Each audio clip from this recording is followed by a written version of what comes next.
മണത്തല ഷെയ്ഖ് ഷഹീദ് നാലകത്ത് ഹൈദ്രോസ് കുട്ടി മൂപ്പരുടെ ആണ്ടുനേർച്ചയ്ക്ക് പ്രൗഢോജ്വലമായ തുടക്കം. പ്രചോദിയുടെ നേതൃത്വത്തിൽ തിങ്കളാഴ്ച രാവിലെ 6 മണിക്ക് ചാവക്കാട് ടൗണിൽ നിന്ന് ആരംഭിച്ച ആദ്യ കാഴ്ചയോടുകൂടിയാണ് 2 ദിവസങ്ങളിലായി നടക്കുന്ന നേർച്ചയ്ക്ക് തുടക്കം കുറിച്ചത്. ആദ്യ കാഴ്ച 9 മണിയോടുകൂടി പള്ളിയങ്കണത്തിൽ സമാപിച്ചു.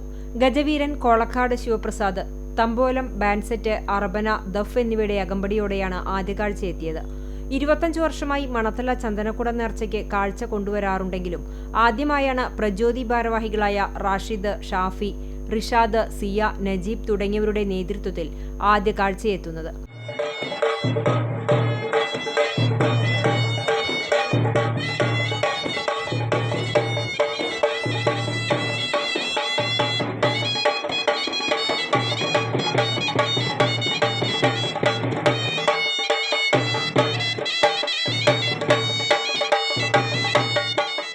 രണ്ട് ദിവസങ്ങളിലായി 45ഓളം കാഴ്ചകൾ പള്ളിയങ്കണത്തിലെത്തും. 30ഓളം ഗജവീരന്മാർ വിവിധ കാഴ്ചകളിൽ അണിനിരക്കും.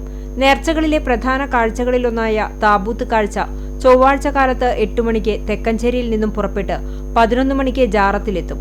താബൂത്ത് അലങ്കരിക്കുന്നതിനായി മകരം 1-ന് തെക്കഞ്ചേരിയിലേക്ക് കൊണ്ടുപോയിരുന്നു.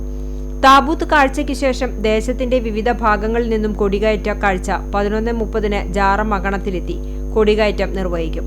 തുടർന്ന് ദേശകാഴ്ചകളും പ്രാദേശിക കാഴ്ചകളും ജാറമംഗണത്തിലെത്തും. ബുധനാഴ്ച പുലർച്ചെ 4 മണിക്ക് HMC കാഴ്ച പള്ളിയങ്കണത്തിൽ എത്തിച്ചേരുന്നതോടെ നേർച്ചയ്ക്ക് സമാപനമാകും.